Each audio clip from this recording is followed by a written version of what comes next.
Here on Spotlight San Diego, we like to invite inspirational people who are dedicated to informing, educating, and empowering the community in more ways than one. Today, we've invited Kyle Rodgers and Uridel, local fitness experts, to inform us about a common condition that sabotages your hard work. Let's welcome them to our show. Thank you for coming by, guys. Thanks. First of all, let's tell the viewers what we're talking about, because this is something I've actually have done to myself, so I know firsthand how hard it is and how hard it is to overcome this. So let's talk about it. We're here to talk about the effects of dieting and reverse dieting. A lot of people, when they come off their diet, they have a bounce back effect. They gain more weight, they get heavier than where they used to be. So I read an article in Muscle RX by Uridel that I found was very accurate and very inspiring. So I felt I wanted to bring him on to touch base more on the subject. Let's take it from here, Lewis. Yeah, I wrote an article in rxmuscle.com, and it was entitled "The Metabolic Damage Paradigm." A lot of people out there, they think they have a condition called metabolic damage, which is where you're dieting and you can't lose any more weight, and you end up maybe putting more weight on, even though you're cutting your calories and doing more exercise, which doesn't make much sense. The fact of the matter is they don't have metabolic damage. Let's clear that up right now. Metabolic damage is a serious health concern. It's basically a shutdown of glandular and hormonal processes across your body through your pituitary, adrenals, and hypothalamus. If you have the symptoms of metabolic damage, if you have those, it's going to basically be depression. If you're a woman, you're not going to have your period. If you're going to have dry, itchy scalp, skin, you're going to be tired. You won't have any appetite whatsoever. You're pretty much going to be in near hospital-like condition. It affects your thyroid. Yes. Well, yeah. Yes.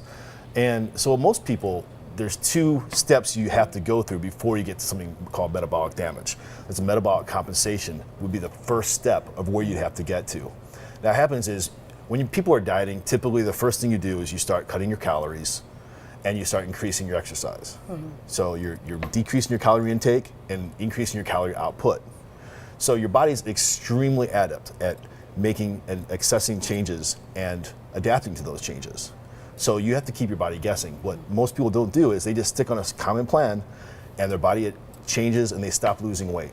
Now, common symptoms, what you'll do when you have metabolic compensation is you'll get hungrier. What happens when you get hungry, your body's craving calories. Your body wants those calories in because you cut the calories out and you're spending calories. So your body is just like any other institution, like the economy. If you cut back your money, your body wants to save. You want to spend if you put the calories in. So after metabolic compensation, you have something called metabolic resistance. It's basically one step up. It's like an amplified version of metabolic compensation. With metabolic resistance, it's a plateau. This is where people reach their plateaus. They can't lose any more fat. So what they do is, typical response is, I'm going to do more cardio. I'm going to eat less food. And that's actually going to increase the dangers that you're going to have of a rebound. Because what happens is you start lowering down your metabolic rate until you get to the point where people are 800-900 a day calories a day, and they're doing 2 hours of cardio a day in order just to maintain what they have.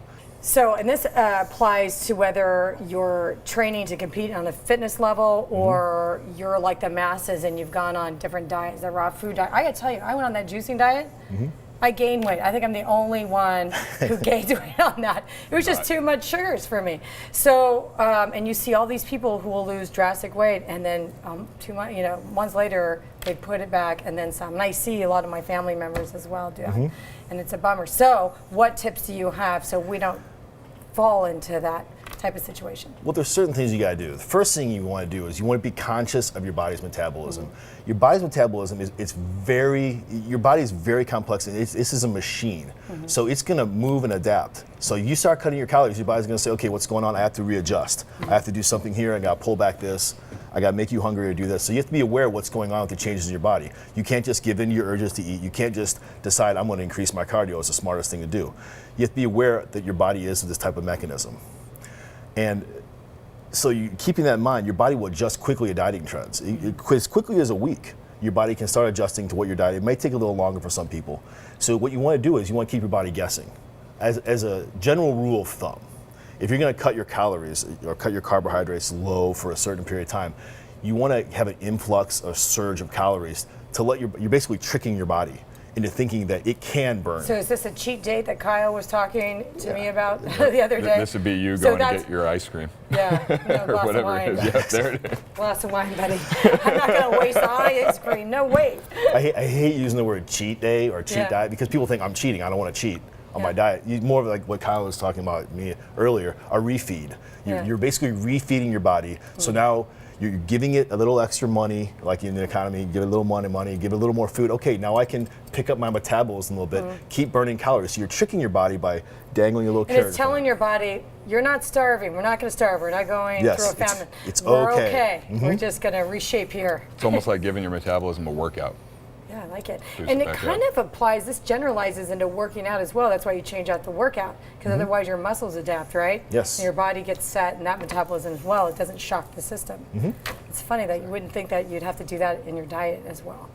Absolutely. So what are the type of things you suggest if you are going to do that? Well, one thing you want to do is you want to avoid the pitfalls. The biggest thing is people, they dramatically increase or decrease their calories they're taking in or increase the calories they're trying to put out to break through a plateau rather than doing the cheat meals or the refeeds.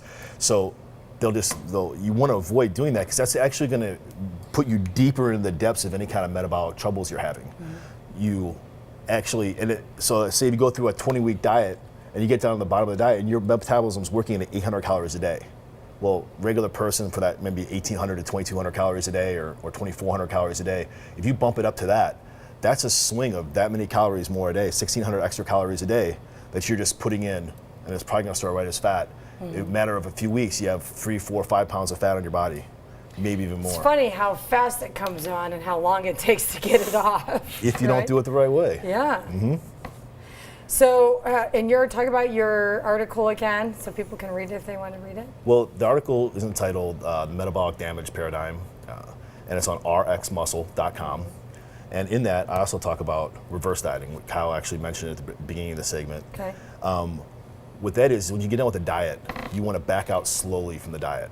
You don't want to just jump out. Does that mean like slowly incorporating some foods? Exactly. You want to slowly introduce carbohydrates and fats back into your diet at a meticulous rate. And one thing you want to do with that is you don't want to be afraid to hire somebody to teach you this or to let you know how many to put in there. A lot of people aren't really going to be educated to know how many calories they should put into their diets. So you put in a little bit, 10 extra grams here a day, 5 extra grams here, and then you build up to where instead of going from 800 to 2,400 over a period of one day, you'll go over a period of like, say, 6 to 8 weeks, and your metabolism can slowly ramp up and adjust to that. You really won't put the kind of fat on you would. If people have more questions, where can they find both of you? And seek you out. Well, they can find me through my website, Okay. www.kylerogersfitness.com, or at the gym in Del Mar. And Lewis, here's. You can contact me through Facebook. This is Lou the Big Sexy. Oh no. It's a double-edged moniker. Well, that's a whole nother story. There we go. Yep. All right, if you have any more questions, don't be afraid to reach out to them. They're here to help. Thank you both for coming on the show. Absolutely. What a pleasure. Thank you very much.